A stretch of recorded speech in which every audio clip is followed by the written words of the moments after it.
Now, Matthew at this point in the account of the gospel steps in and he tells us the reason this happened was the fulfillment of Scripture.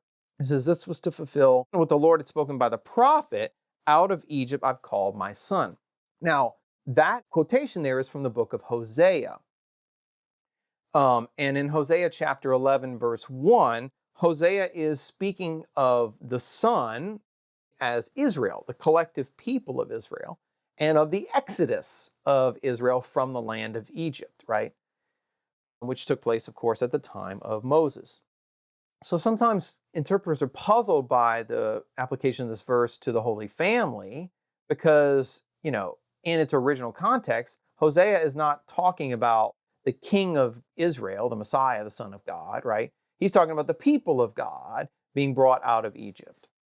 But the way Matthew's applying the verse is according to what scholars call typology.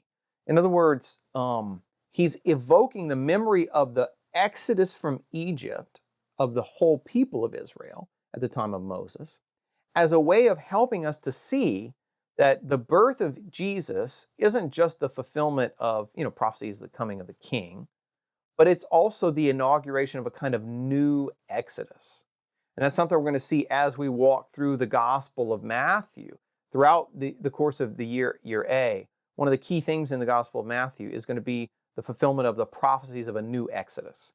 That when God, which basically amounts to the expectation that the Jews had in the first century AD, that when God would save his people at the time of the Messiah, that it would be similar to the way he had saved his people at the time of Moses in the Exodus from Egypt. So there are going to be parallels between the two. So the parallel here is just as God called Israel out of Egypt, right, and identified the people of Israel as his son, in Exodus 4:22, God says, Israel is my firstborn son, therefore Pharaoh, let my people go, right? So the whole reason for the Exodus from Egypt is that the people of Israel, is God's adoptive son, right?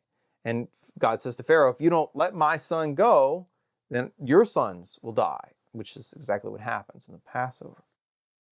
So think about that. Why is Matthew echoing that? Well, any first century Jew would know that the reason for the Exodus, in part, was because there was a wicked pagan king, the Pharaoh, who was slaughtering the innocent sons of the Israelites, right, at the beginning of the book of Exodus.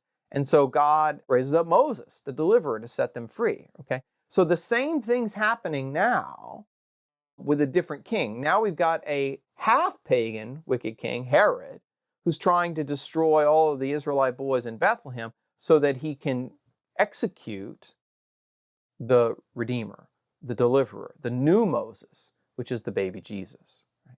And just as Moses' family, Miriam and his parents, saved the first Redeemer, Moses, from the hands of the wicked king Pharaoh who was slaughtering the infants, so too now Joseph and Mary, the Holy Family, are going to save the new Moses, the infant Jesus, from the hands of the wicked king Herod.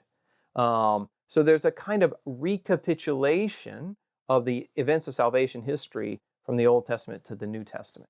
They're not identical. That's how typology works. There's similarity and difference.